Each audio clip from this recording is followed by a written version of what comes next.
Good afternoon, everyone. For those of you that don't know me, my name is David Heayn-Menendez. I am the Executive Director of Pennsylvania Interfaith Power and Light.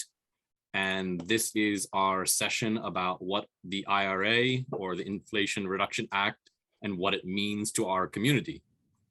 I thank you all for coming. I know that there has been quite a lot in the media, both in interpretation as well as in the many movements of what has resulted in our upper echelons of politics and what has actually come out as a result of the many negotiations that took place behind closed doors and then was voted upon this month. I'm happy to say that we got this passed. I'm happy to say that Tyrell in particular, who's on the call, and myself and others at PA IPL have been working diligently to try to make sure that climate investments, frontline communities, and many other features of this bill were actually included and kept in the bill. I think that we're under no false pretense that everything made it. There's work to be had, and I will address some of that more in a moment. But in the meantime, since we are an interfaith organization and we want to have our space, our conversations be framed by our faith traditions and our moral convictions, I will turn it over to Reverend Jeffery Thomas. Reverend Thomas. Good afternoon, everyone. Wow, David just stepped on some of my responsibilities this afternoon. I was to give you a welcome and all that, but David has done that so very well. So I'm just going to skip over that and not duplicate. We only have a little bit of time. If you will, I'm going to just pray us in. In our Baptist tradition, that's what we call opening prayer. We call it praying us in. So I'm just going to pray us in this morning, and then David will take it from there. Amen. Father God, we know from your servant David, a man after your own heart, that your Holy Scripture tells us that the earth is yours and all it contains, the world and all those who dwell in it. God, we know that you made our habitat for humanity, our dwelling place, was made through your Son, Jesus Christ, for your Son, Jesus Christ, by your Son, Jesus Christ, and in him it is held together. Father, we have a mission this afternoon, one that you are certainly full aware of. You have appointed us as caretakers of your earth, but we have not done a very good job of keeping it. However, Father, true to your word, you have always kept a ram in the bush, a remnant of those caretakers who have been faithful to care for the earth, some of whom are on this call right now. We have gathered here this afternoon to hear the new tools, for you tell us that the heart of the king is in your hands, the new tools you have given us to be effective caretakers of your earth. Father, thank you for being our provider, our Jehovah Jireh. In Jesus' name, we say, amen, amen, amen. Thank you so much, Reverend Thomas. Yeah, sorry if I stepped on your toe a little bit there. I just always like to frame at least the videos so that we can broadcast them later in a similar way. So we have several speakers that I want to get to, so you don't need to hear a lot about anything from me. I just do want to at least frame some of the conversation about what this act actually means, what are the details of it, and focusing particularly, obviously for our purposes, on climate and the implications of the climate investments. We have 5 speakers: Senator Art Haywood, Senator Sharif Street, Walter Tsou, who's from the Physicians for Social Responsibility, Ruth from Interfaith Partners for the Chesapeake, and Carrie Yuman, who is a climate organizer and retired lay cantor. We are so happy to have all of them come to speak from their perspectives about the implications of the Inflation Reduction Act on their communities, and to dig a little bit deeper to maybe answer some of our questions after they've all had an opportunity to speak. So I will, without further ado, launch into some of the broader components of the Inflation Reduction Act. So as we've all heard, it is a reconciliation bill. So only certain things are able to be contained within a reconciliation bill.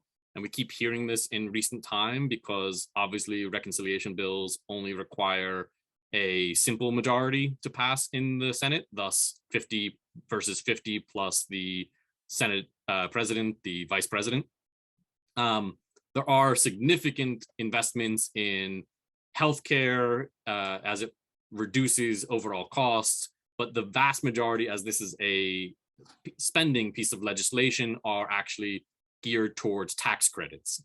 So for clean energy, lowering energy costs for families that take advantage of the clean energy and electric vehicle tax credits are scheduled to save families as much as $1,000 or more per year if they take advantage of those tax credits. There's also about 14,000 in direct consumer rebates for families who buy energy efficient home appliances and heat pumps, saving families an additional $350 a year in their utility costs. 7.5 million more families will be able to install solar on their roofs with a 30% tax credit, saving families around $9,000 over the life of the system, or at least $300 per year, depending on the size of the system that they're able to install on their property.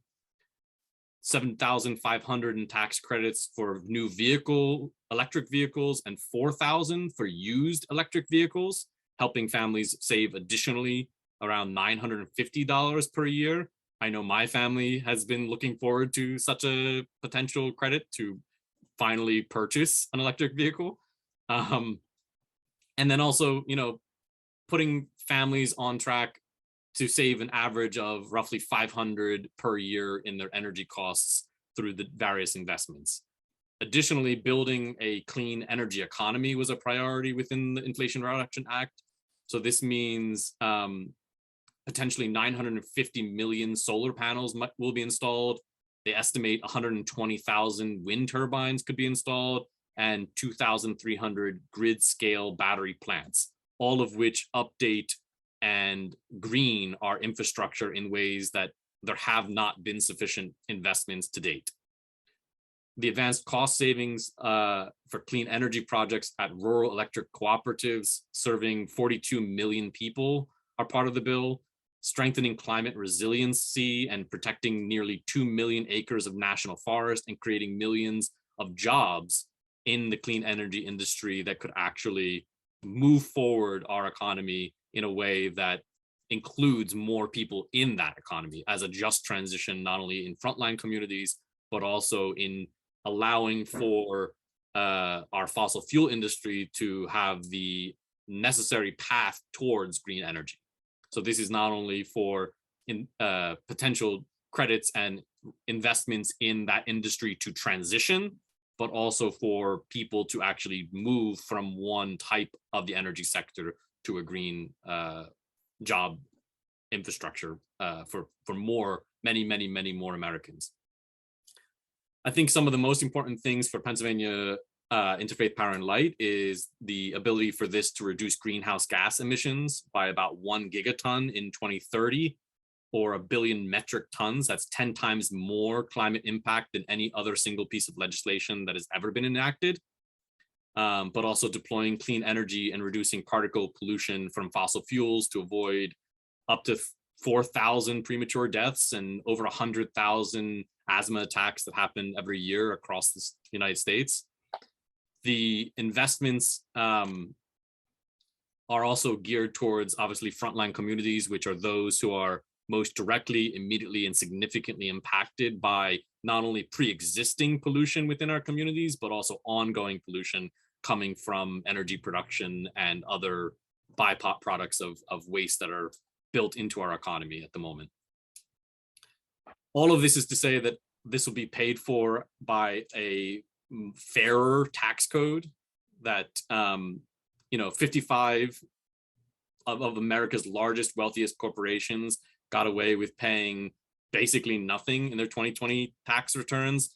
And this requires that there is a 15% minimum tax on corporate profits in the Inflation Reduction Act imposed on the largest and most profitable corporations. It also raises $160 billion is from the top 1% of earners who were expected prior to the passage of this act to evade taxes in this calendar or the next calendar year. One of the most important things that coincides with this then is that it actually has the potential to reduce the deficit. It's projected that more than $1.5 trillion this year will be taken off the deficit after falling more than $350 billion last year as a result of the increased revenue of the fair tax structure.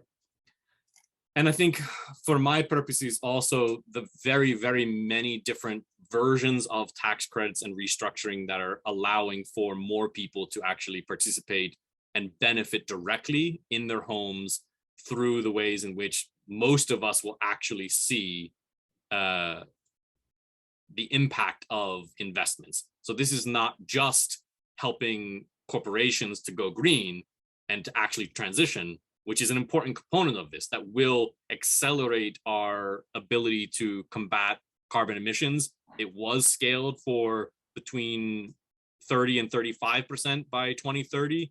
The Inflation Reduction Act brings that up to 40% or more of a reduction from our 2005 carbon emission rates.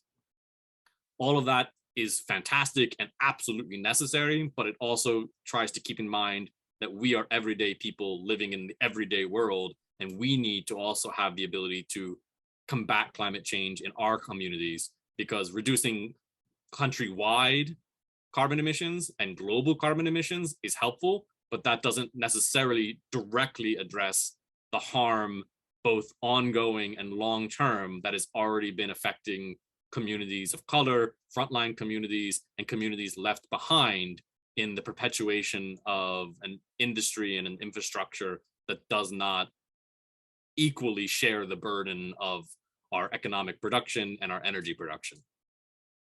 I'm more than happy to get into more of the nitty-gritty details, but I don't want to take up a tremendous amount of time, and I do want to respect the time of our speakers who have graciously given of their time to be on this call. So without further ado, Senator Art Haywood, I will turn it over to you. Thank you, everyone, for inviting me and for participating, and first of all, for being advocates. The need for advocates in this nation is so critical. We need a lot more courage if we're going to be able to save our nation. So here are just a few things I wanted to share that will not overlap with what David already shared. First, this is part of what was once the Build Back Better plan. Now, it's a much smaller version of what was proposed initially, but even so, it is a historic investment in reducing climate change, getting us in a position where we can hopefully save the climate. And I say that because I know that there were many who were seeking a lot more. At first, there was a proposal for, I think, 10 million or 11, I think it was 10 trillion, then 3, now we're a little bit under $1 trillion, but 750 million, 800 million goes a long ways. So I do want to help people to see that even though we didn't get what was initially desired, we still were able to get a big impact, and getting nothing was obviously much worse than what we've got in this act. So I think that's very important in terms of the level of compromise that sometimes we have to reach in order to get results. Second, the national government is far ahead of where we are in the General Assembly in Pennsylvania. In the General Assembly, we're still trying to get some renewable energy incentives from the alternative energy portfolio. Haven't gotten that done, got a long way to go. We're still operating in a framework created in 2004, unfortunately. Hopefully we can get some changes in the legislature in November so we can move the renewable energy incentives into the 21st century, really. Second, we did have significant victory with getting the state in RGGI, and that is a regional greenhouse gas initiative, which will help our state reduce carbon emissions. And so even though the national government is far ahead of us, we do have some hopeful signs in the state. Would also like to share a couple pieces of the legislation I think that will be particularly important for southeastern Pennsylvania and port cities. So there's an environmental justice grant that is in the legislation that will provide grants to those that are in port cities. Port cities are often locations where there's been, unfortunately, a lot of environmental contamination. And so for Philadelphia, and particularly where we know that we've got some port-related pollution, this will be one location amongst others in the Commonwealth where grants can be obtained to fight for the economic justice. Again, that's for port communities. Second, the legislation includes something called a clean energy and sustainable accelerator. This is intended to provide loans and financing to lending institutions that are lending money for clean energy projects. In the Commonwealth of Pennsylvania, there are some banks, there are some what are called CDFIs, Community Development Financial Institutions, that are specializing in providing loans for clean energy projects. This passage of this act will provide more money for those organizations to provide financing for those projects. I did see a question about whether municipalities and nonprofits might be able to take advantage of the tax credits. I did ask my office to look into that, and they're doing so. But I would caution you that since local governments and nonprofits do not have tax liability, they do not have any tax liability, then I currently doubt that they would be able to take advantage of any tax credits which go against tax liability. And finally, although not part of the Inflation Reduction Act, part of the infrastructure program, you should know that the Commonwealth of Pennsylvania did timely submit an electric vehicle charging station plan to the national government, timely. And that plan looks like it will include provisions for new charging stations, primarily across some of the highways, the interstates, turnpike, some of the major highways in phase 1. However, in my conversations with PennDOT last week, they did indicate that once they get beyond phase 1, they will be able to look at providing charging stations in more locations in the Commonwealth when they get to the second level priority. So those are some comments I wanted to share. Thank you so much for allowing me to be on this panel.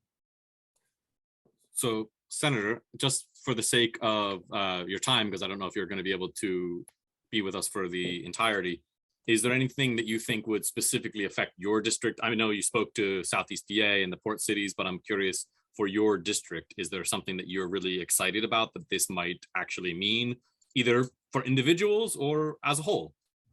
Yeah, thanks so much. So I'm not going to be able to stay on for the entire time. I would say here are a couple top ones. Solar, solar, solar. Now the individuals can get up to $7,500, up to 30%, excuse me, up to 30% for solar panels at home. I'm confident that more individuals in my district will utilize that tax credit. I think the rebates for energy efficiency appliances, also very important. I'm confident that individuals in my district will use that. And the purchase of electric vehicles, whether the new ones can get the $7,500 tax credit or used one get $4,000. I can say personally, my wife and I have looked closely at both alternatives: solar panels on the roof, as well as an electric vehicle to replace the 2008 Jeep that we have. And both of these incentives are going to allow us to make that move.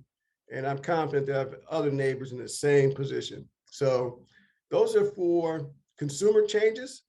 However, If we can get our neighbors to go solar, that will have a significant impact on reducing our carbon emissions. Thank you, Senator, so much. And thank you always for participating in our panels and sessions. I am excited for all that is to come. And I think that I share with you the idea that, you know, this will probably be that final tipping point where I'll actually get solar and get an electric vehicle. So, I mean, I think I'm in a similar boat. Another fantastic ally and senator in our legislature is Senator Sharif Street. I'm trying to figure out how to spotlight whilst being spotlighted. There you go. Senator Street, I will turn things over to you. I'm excited to hear also what your impression of this is in the legislature and for your district. Well, look, I want to, thank you all for letting me participate in this. Look, I'm really excited about the Build Back, well, we're not calling it Build Back, but the Inflation Reduction Act, and the fact that the federal government moved forward. Look, it's really shown the Biden administration leading. I think you've got, first I'll start with, you have an opportunity for expansion for opportunities for green jobs. We already have nearly 1 million people in Pennsylvania, I think over 970,000 people employed in green jobs now. And this would allow people an expansion of those job opportunities. So often when we talk about, the other side talks about when you're expanding energy opportunities and sustainable energy opportunities, that's a reduction of jobs. The reality is people are employed in solar, people are employed in wind, people are employed in hydro, people are employed in alternative energy industries right now doing installations and a number of other things. And we're talking about the job creation, and we all know that when we have an opportunity for better jobs, that means people will have a much better opportunity to deal with the rising costs and prices. It's going to boost local domestic manufacturing. One of the things that has caused our inflation are supply chain issues that stem from us waiting for products coming from overseas, and stimulating domestic manufacturing is tremendously important. And look, the more things we can make here and employ people here, the better. We're going to look. I've got a district where you've got a number of people that are living in old houses, and in some of those old houses, they're leaking. They're not very fuel efficient. There are both old appliances, and there are some of them need new windows, and just people are paying for a level of energy consumption that is not commensurate with their actual need. And by making resources available to weatherize and make houses otherwise more energy efficient, people will then only be consuming the energy they need, which saves their household money, but also reduces demand for energy, which will hopefully bring down prices and helps everyone else. So even if your house is energy efficient, the upward tick in demand associated with people paying for heat and electricity that's being wasted only increases your prices. So this is one of those things where we talk about a rising tide lifting all boats. A reduction in overall demand, a reduction in your neighbor's demand helps drive down prices for you, and that is anti-inflationary. And certainly for working people in my district and across this Commonwealth, that is helpful. But there's so many other things. There are opportunities for people to personally benefit. We got a lot of people in the district with flat roofs because we got a lot of row houses. Those roofs are perfect for solar panel installation. And there are subsidies and rebates for solar panel installation and battery storage systems and making those systems more cost effective and beneficial for people to get. And then there are community solar projects that could happen, and there are resources there that would again reduce the demand for energy, and it would also. So bringing down prices and creating new jobs, because all this is going to mean more people in communities are going to have to be involved in installation and everything else, and it stimulates local economy. I want to point out electric vehicle infrastructure. By investing in electric vehicle infrastructure, we are not only allowing us to all reduce our carbon footprint, but we're also shifting from our dependence on foreign oil to domestically produced energy. Pennsylvania is a state that produces domestically our electricity. If we shift the dollars that we are spending on gasoline to purchasing electricity, instead of those dollars going to support foreign oil, they're now supporting Pennsylvania electric production, which means that we are shifting our dollars from going overseas to being kept here. And that's good for our local economy. That puts more Pennsylvanians to work and reduces our carbon footprint. We are doing well as we're doing good. I want clean air. There are provisions that will help us deal with keeping our air clean, and there will be and lower greenhouse gas emissions. But not only does that make the air better for us to breathe, not only does it reduce our carbon footprint, but there will be jobs associated with making those changes as well. And it even invests in Pennsylvania's rural communities. I don't represent a lot of rural communities, but I do sit on the Ag Committee, something we've looked at.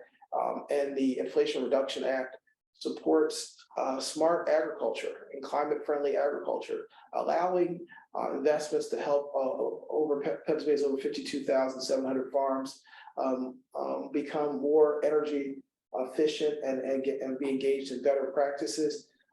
It specifically invests in rural electric cooperatives, which help boost resiliency. That again, reduction in demand, making and a reduction in our carbon footprint. We're reducing our carbon footprint, reducing demand, has an anti-inflationary impact while it's still increasing job opportunities in Pennsylvania. Overall, I want to say what this does: it helps communities become more resilient. It'll reduce local energy bills. It will reduce our carbon footprint while it's creating jobs in Pennsylvania. That's how you get it done. The president and Democrats, led Democrats in Washington to do a great job. And here in Pennsylvania, I think they've laid out the blueprint for what we need to be doing domestically in terms of shifting things and what we should be doing in the Commonwealth, as Senator Haywood pointed out before us, so we can lead in the way that the president has been leading the way to make sure we're helping people's pocketbooks while we're taking care of the planet.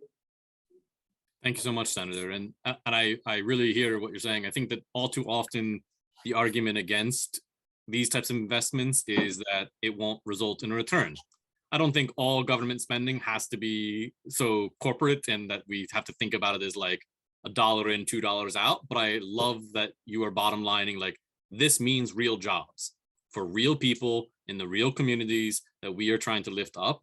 And for your point, like, I know your district well. I think that if we can get solar panels on those houses, if we can, as I love the idea of like, if I'm spending $100, but I should only be spending 50 on my energy consumption, that's every month over and over and over again, more money out of my pocket. And I think that between actual inflation happening and the shifts in our economy, people can't be just literally letting money pour out the windows because they're not efficient.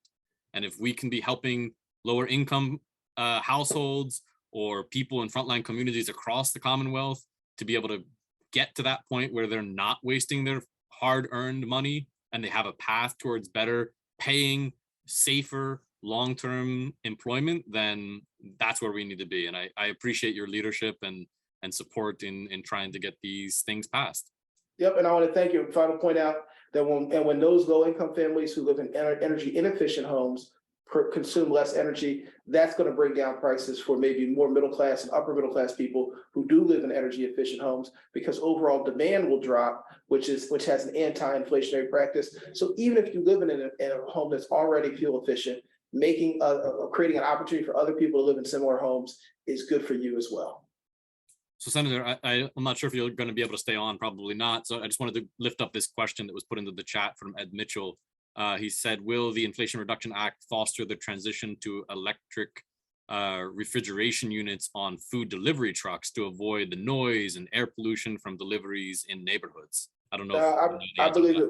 I believe it will, because we can look at those resources that they'll be available for more efficient, energy efficient vehicles. I think and I agree. I think it's a great point. So we didn't lift up, but I want to lift up that point. Yeah, it'll mean that we'll have more efficient refrigeration trucks as we transition how we move our food, and also more efficient storage facilities where that food and warehousing where that food is transported from. And that will have both a positive impact on our rural communities, positive impact on the transportation industry that employs so many people, and a positive impact on the consumers that ultimately purchase those goods. I think also even for those companies, like imagine a company that's Yeah, doing constant for the company delivery. as well. Like if they don't have to be paying for increased gas prices year after year after year, they're saving money by investing in an electric delivery truck. Absolutely. Also, I forget what the number is. Maybe somebody else that knows this better than me. The average American doesn't drive all that much themselves. Like in their town, you just kind of do short trips. The people who are driving long distance have trips that they're going on, or they're delivery people. They're people that are going round and round and round, and their cars are idling and trucks are idling and delivering things. That's a lot of pollution as compared to your average Pennsylvanian. It's a lot of pollution, and the cost of fuel drives the cost of so many other things. If I'm drinking a bottle of water and the truck that delivered it had to spend more in fuel, then that means that gets reflected in the price of the water. If we can bring down the price of the delivery, cost of delivery, then we bring down the price of almost every good that we purchase everywhere. Amen. And not throwing shade at everybody else, but I do appreciate having a fellow Philadelphian who says Wooder like me, because I get called out on saying Wooder all the time. So as soon as I hear somebody else say it, it puts a smile on my face. But thank you, Senator, for being with us today. Thank you.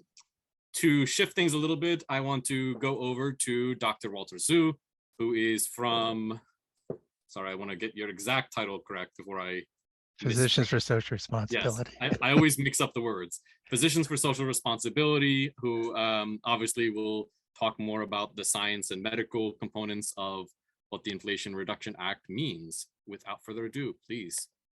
Well, thank you, David.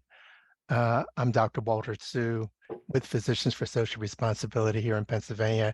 I'm going to switch gears and talk about the health benefits that were in the IRA. And I also want to note, of course, that if we improve things around climate change and reduce air pollution, all that will help reduce the illnesses that people suffer and help reduce healthcare costs. Now, let me start off by saying that elections do have consequences. And the midterm election this November has influenced much of the Inflation Reduction Act, which, as David pointed out, was passed by a simple majority in the Senate. And it was able to avoid the filibuster because it only dealt with financial matters. Health, which is nearly 20% of the economy, is a big expensive ticket item and at the heart of what costs Americans much anxiety and money. 2 years ago, during the pandemic, Congress passed the premium subsidies for those in the individual marketplace under the Affordable Care Act. This was, and I repeat, was to expire this year. And millions would have gotten a, quote, big wallop to their pocket premium increase starting right around now. In order to avoid this election disaster, Congress decided to continue these subsidies for another 3 years, with the IRA saving millions from losing or paying much more for their health insurance. You want to know why drug prices are so high in America? For every member of Congress, there are 3 lobbyists for the pharmaceutical industry whose job it is to prevent Medicare from negotiating drug prices. But miracles can happen. Despite withering lobbying pressure, the IRA will finally allow Medicare Part D to negotiate drug prices for 10, just 10, but it is a big start. But you also have to wait until 2026 to begin the negotiations. So that's 4 years from now. That was probably related to the presidential election. And then beginning in 2029, Medicare can negotiate for up to 20 drugs. Drug prices for Medicare Part D are limited to the rate of inflation year to year under the new Affordable Care Act, which can therefore reduce Part D premiums, and it caps out-of-pocket spending for senior citizens who are in Part D to $2,000 beginning 3 years from now in 2025. This will be particularly helpful, of course, for those seniors who are on fixed incomes. Insulin, which many people have to treat as essential for their life, Insulin cost sharing will be limited beginning in 2023, next year, to $35 a month, and adult vaccines will be free, but it's only if you're in Medicare Part D and in Medicaid. And finally, Part D premiums are capped at 6% growth from 2024 to 2029. All told, of the $300 billion in government savings over the next decade from the Inflation Reduction Act, almost all of it comes out of the whole hide of the pharmaceutical industry, which only illustrates how overpriced American drugs are. But don't hold your breath. With the huge lobbying efforts of the pharmaceutical industry, any bets on whether these drug price controls will remain after the next presidential election is certainly speculative. What does this all mean? The lesson, folks, is voting matters. And this November and in future elections, how you vote will determine how long and how successful these price controls will occur under the Inflation Reduction Act. Thank you. Thank you so much, Walter. I really appreciate it. So I think that one of the things that I want to lift up also is that the direct medical ethics of this is so clear. I mean, people are spending too much and having too many medical complications as a result of exorbitant prices that we're seeing across the board for medical care, but also, you know, like by just having less pollution in our world, we are also reducing the comorbidities for things like COVID. We're reducing long-term carcinogenics in our atmosphere. We're reducing respiratory illness more broadly. I mean, these are just fundamental goods. And I think that from PA IPL's perspective, those benefits to our broader community, and especially what that might mean in those most polluted frontline communities, means that fewer people are dying that don't need to be getting sick in the first place. I wonder, Walter, if there's anything that you could speak to related to the more climate component of what is in the act itself.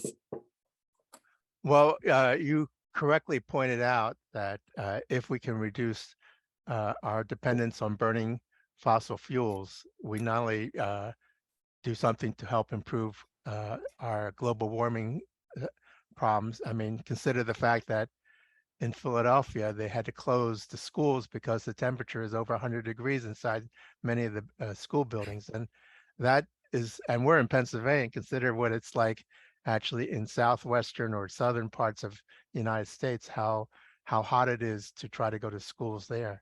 So that's one aspect of the heat itself, the fire destruction from wildfires, the air pollution that comes from that, the air pollution from simply burning fossil fuels, all, of course, is inhaled into our lungs and has, as you pointed out, respiratory and potentially carcinogenic impacts. So there are lots of things that we are doing, and they are all intertwined, if you will, about improving our environment has also huge implications for improving our health. Thank you so much, Walter. I also wanted to just lift up while I switch screens that we also, I don't think anybody on this panel is under the pretense that this was a home run, that we got everything we wanted. I think we started off with that. And as much as I think we're all uplifting positive things, I would just want to speak that out loud before we move on, that like we made gains and had successes. There are also very real ways in which this has left some people behind. Those people that were left behind or out of these benefits are not unintentionally left out. And that is part of the mission of Pennsylvania Interfaith Pennsylvania Interfaith Power and Light, as well as my next speaker, Katie Ruth, who is the outreach coordinator for Interfaith Partners for the Chesapeake. Good afternoon, everyone. My name is Katie, and like David has already shared, I am a faith leader and a community organizer. I am a member at St. Stephen's Episcopal Cathedral, and I'm part of some social community initiatives working around folks who are unhoused.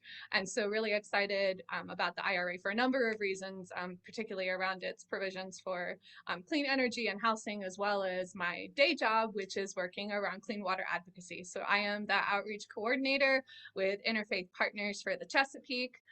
We work with faith communities throughout the Chesapeake watershed, providing resources, education, advocacy, different, all in different ways to help support moving towards a cleaner watershed. And so super excited to talk a little bit about the Inflation Reduction Act and what that looks like in terms of our movements for clean water, not just in the Chesapeake watershed, but throughout all of Pennsylvania. So I am the outreach coordinator, and I do my work mostly in Lancaster County. If you're familiar with the Chesapeake watershed, it kind of sits through the middle section of the Pennsylvania state, and then we have two watersheds that sit on each side. So yeah, let's jump into this. I think all of us can acknowledge here that the climate crisis is an intersectional issue.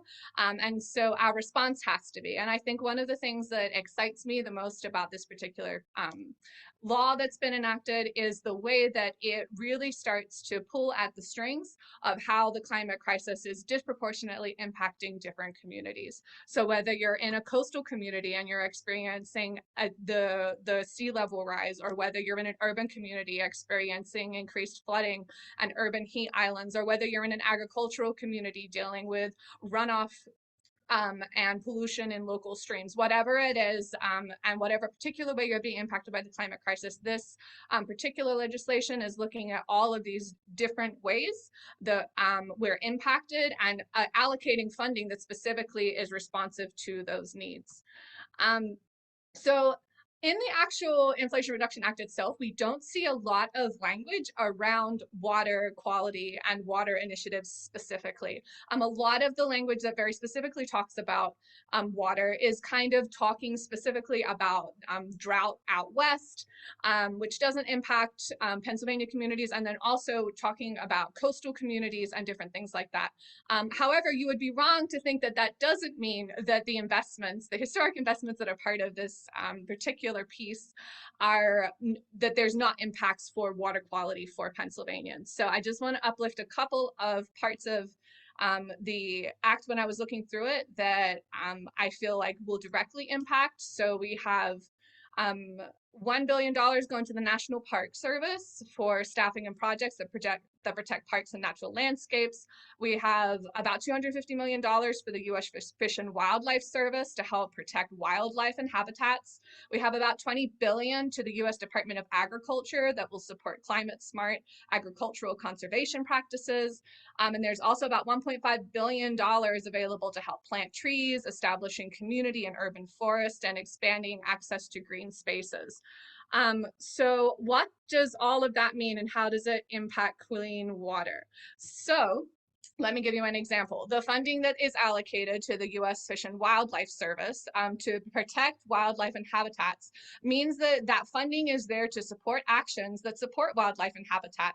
And all of those measures also impact water quality. So practices such as rain gardens and pollinator gardens, tree plantings, and land conservation, all of these things have potential to be funded in terms of wildlife and habitat.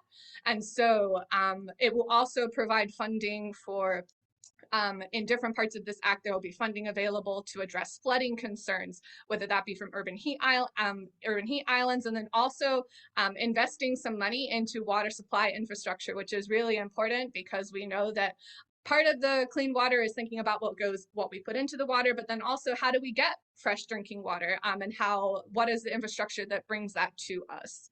Another piece of the legislation that I want to particularly lift up, being that I live in Lancaster County and it's an agricultural community here, is that there is a significant amount of money available for conservation practices on farms.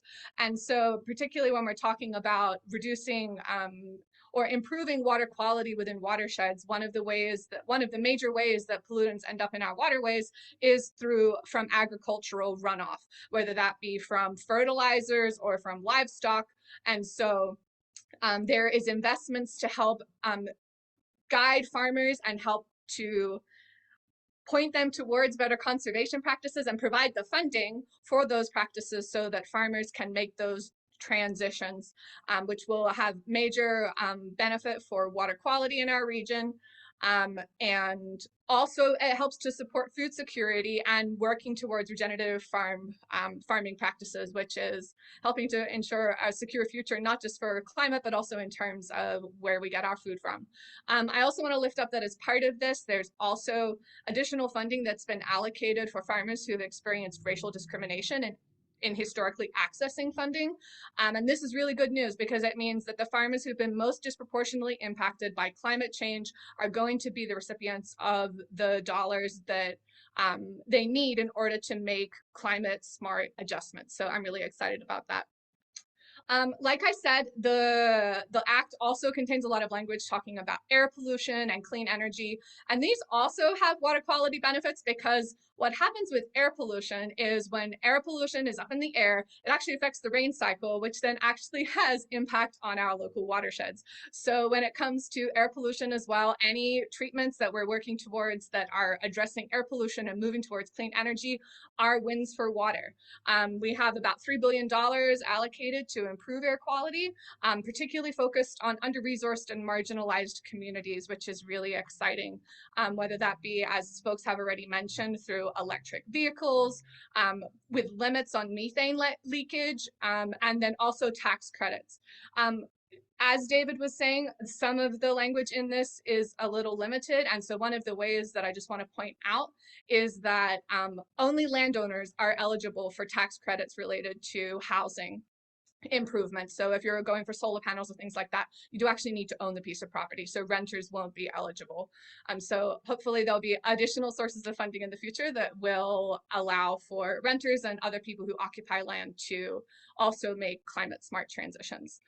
We also know that here in Pennsylvania, we have unplugged mining, like things that are related to the mining industry that are also creating a disproportionate impact on pollution. And so there has been other federal funding assigned to start to work towards cleanup of those. And so there also, in this particular act, there is funding, particularly for community monitoring initiatives, which is really great because it allows funding then for communities to independently analyze their air quality and then make links to whether that be an unplugged mine or whatever it might be that's happening that's impacting on air quality, and then getting funding that helps to correct that issue.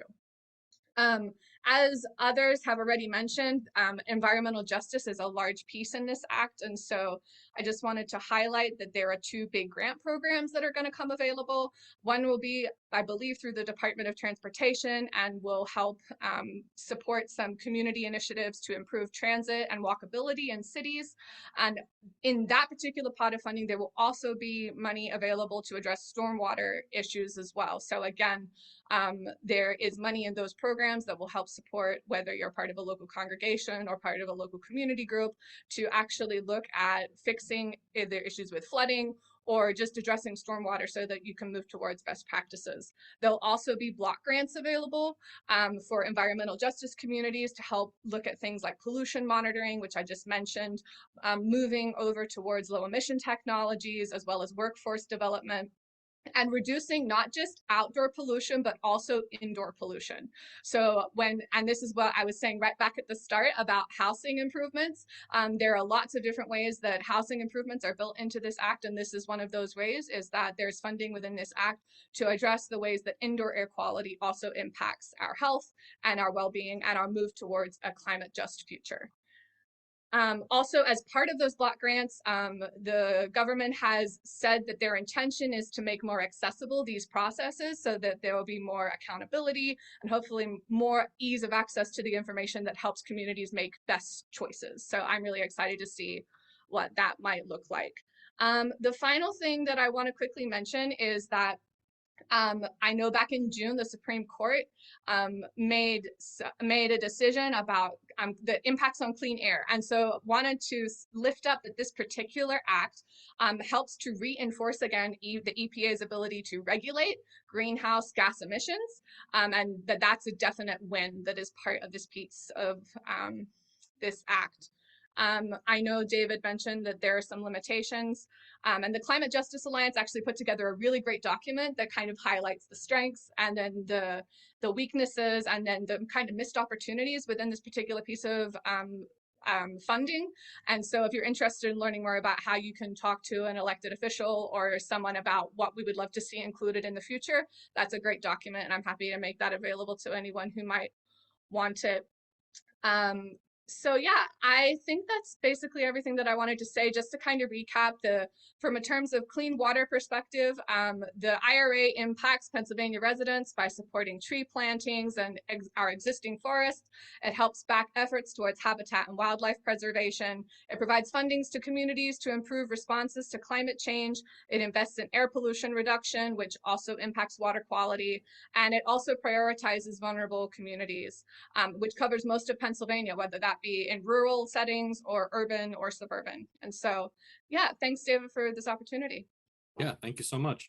And I think before we move to our final panelist, that I think that what I'm also pointing to is what I think has been in the media lately, and I think is confusing some people, that there is this act which has been negotiated and passed, didn't get everything that we wanted, as I said, but there is also the side deal. So the side deal, I think, would require a little bit more unpacking, but this was the side deal that maybe we can address in the kind of question and answer section that allows for petrochemical infrastructure and ongoing extraction from government lands and leases, and tries to amp up domestic fuel production, which I think sounds great because we're not shipping it from overseas. It brings jobs here. It's less transmission lines, but it's perpetuating the same imprint, the impacts of the industry to begin with. So it is an investment in the sector that we don't need further investments in. And as we can all see from the prices that we're paying at the pump, they are not hurting for money. And they also are having record profits. So there is no real need to further allow for more investments and more expansion of more of that industry in our country. And simultaneously, there are parts of that side deal which then also amplify unhelpful carbon capture technologies that are not currently viable options, when we have, you know, that thing that's been around since the beginning of time called trees, that also do a really great job for low cost in capturing carbon on a daily basis while also providing breathable, clean oxygen. So my point is, I think that I just want to outline that there is this other thing happening that has not yet been fully realized. There is still time to try to contact your legislators to defeat that if that is where you see your time being best spent, but that it should be understood as, at the moment, linked to, but not necessarily having to be linked with the Inflation Reduction Act. They have tried to continue to push it forward as inextricably linked, so that if we don't pass it, we don't have a budget, which is a deadline. However, we can defeat that other side deal and still have a budget. That is a reality that we can realize. But without further ado, I want to make sure that all of our speakers have equal and sufficient time. Carrie Yuman is a recently retired lay cantor who is from an unaffiliated Jewish community in Northern Virginia. So unfortunately not a Pennsylvanian. We would love for you to be here, but we really appreciate you coming to close things out for us and to, you know, speak more to the faith and moral imperative that we all are coming to this group with.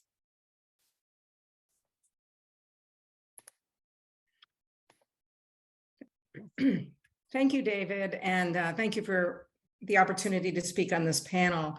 And I'm actually representing the Jewish Earth Alliance, which is a grassroots network of communities working together. to enable Jews to engage in the policy process at the federal level as citizens. Being in the Washington, D.C. area obviously affords us the opportunity to access the people who make the decisions that impact our lives. And our organization works to mobilize Jews to press U.S. Congress for action, to press Jewish organizations to put climate change on the agenda, on their agendas, and to join with other Jewish organizations, as well as interfaith organizations, and those facing environmental injustice as well. I also did want to say that, in fact, I am a Pennsylvanian. Oh, wonderful. I grew up in Pittsburgh, and I went to Road of Shalom, which is the largest and oldest Reform community synagogue in the country. And for those of you who live, and I noticed there were some people attending who live in Pittsburgh, they have an open biblical, let's see, it's called a biblical botanical garden at Road of Shalom. And it's it has all of these, plants and references to all sorts of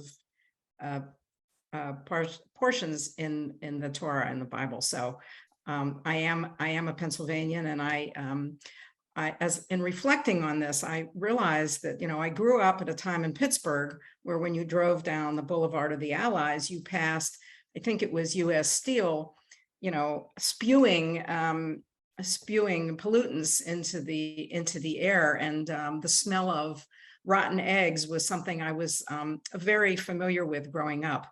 So I certainly come to this with a history of having grown up that way.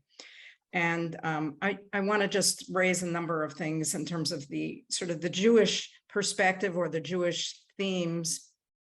So, so from our history and our beliefs and our Jewish history and beliefs, we sort of see the long view, and the central story in our history is the story of freedom coming after 400 years of enslavement.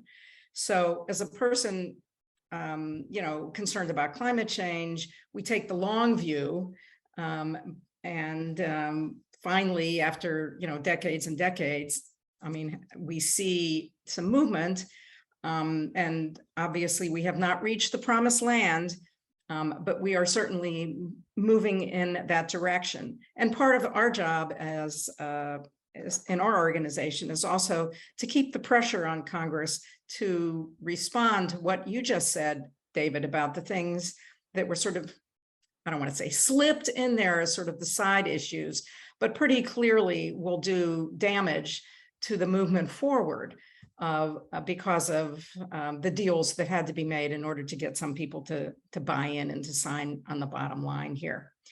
I did want to raise a couple of issues for that, or a couple of themes, I guess.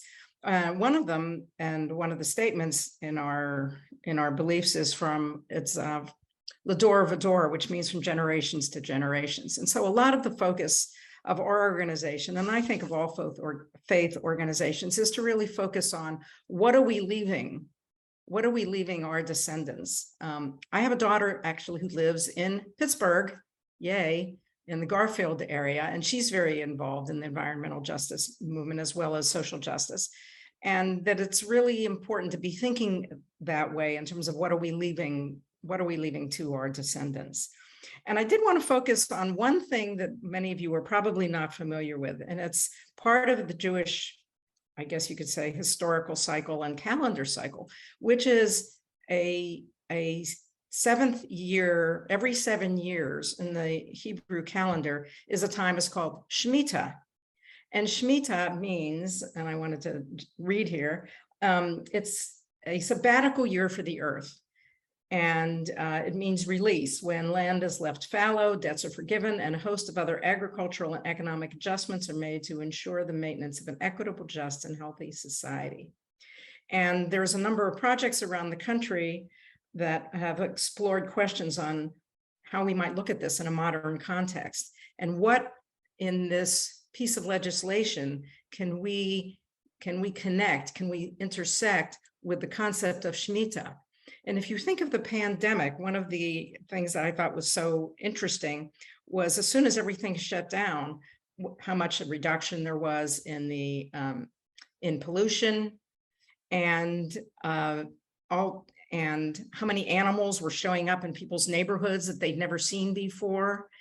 And to be thinking of that as sort of the larger sort of umbrella in terms of faith organizations, and how can we move using this piece of legislation to be thinking of reducing the harm that we do on the earth, and that we are now at sort of poised at a new beginning. And in the Jewish Hebrew calendar, we're now at sort of beginning the month. It's called Elul, and we move into Rosh Hashanah, which is the new year. And the new year is a new beginning. And I think it's interesting that the new year and it's not a coincidence by any stretch, but you could see it as a coincidence of the Jewish New Year and the implementation now of this piece of legislation as a new beginning for all of us. And yes, where our organizations are going to put the focus is on what you mentioned, David, and keeping the focus on what more needs to be done. But we also need to celebrate, as all of you have done, on what we've accomplished and what this has accomplished and what this will do for our communities. I live in Northern Virginia, and unfortunately, we do not have a governor who is a great fan of the environment. Nevertheless, it's helpful that in the Washington, D.C. area, we have so many organizations that are aligned, whether it's Interfaith Power and Light or so many other organizations who are really focused on the national level and doing what we can do to make sure that the focus is still on, on changing people's lives and on saving the earth is really what it's coming down to. So I just wanted to sort of give a little shout out in that way and try to sum up something in terms of the Jewish perspective and what it brings to this piece of legislation. Thank you so much, Kari. And that's awesome that you're from Pittsburgh. I didn't know that, so sorry about that. But I'm sure. No, there was no reason. And the woman who asked me to do this had no reason to know that I was from Pittsburgh. Yeah, that's a great connection, though. And I mean, I see Tyrell that put a smile on his face. He's not from Pittsburgh, but he lives there now. And I mean, as a Philadelphian, there's always a rivalry. I love all sides of our state, but we always like pointing a little fun at each other. It's oh, absolutely, it's sibling rivalry. Right. Well, when growing up, people would say, or people once I moved, they say, "Oh, Pittsburgh and Philadelphia, aren't you like right next door to each other?" Yeah, no. I know. I don't think people understand how large Pennsylvania is. Right. Thank you, Tara. Absolutely, I'm a Yinzer. What can I say? Yins, yeah. Use guys. Right. So that being said, I mean, thank you all the panelists and for everybody listening and all of the questions in the chat. I do want to open up an opportunity for anybody to lift up anything that they didn't find was answered, and one of us can try our best to answer them, or if we don't have the answers right now, because we are humans and this is a huge reconciliation act, we can try to get you the answers in the near future. Again, as I said, this is being recorded, so we want to make sure that if you have somewhere to post it or to people to send it to, please feel free to do so. It will probably be up on our YouTube channel, which you can just search Pennsylvania Interfaith Power and Light, about a week from now. The act is passed, but there is a long road ahead. And a quote that I think many of us probably already have heard and know that resonated with me just the other day, it was embedded in the random dialogue in a movie, was the quote, "The king will answer and say to them, 'Truly, I say to you, to the extent that you did to one of these brothers of mine, even the least of them, you did it to me.'" And I think that that's the impression that I want to take forward. And I'm realizing that I'm not spotlighted. There we go. That's the impression that I want to take forward with any and all climate justice work that Pennsylvania Interfaith Power and Light does. It is about taking care of all of us, but also recognizing that there are those that are suffering so significantly now and need to be prioritized. And that is one area where this act did not achieve what we wanted.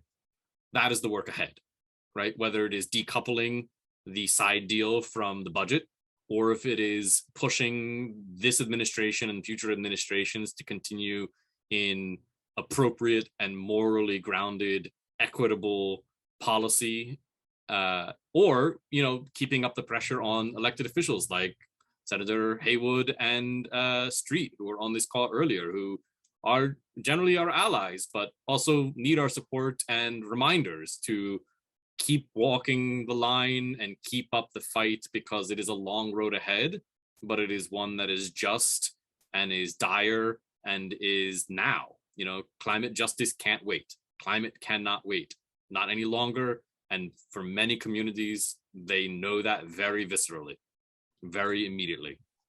So with that being said, if there are questions that need to be lifted up still, I'm more than happy to stay on. I hope that some of our speakers might be able to stay on a little bit longer. I know we're over time, and I appreciate all of you that have been able to stay thus far. So you can feel free to unmute and shout out some questions.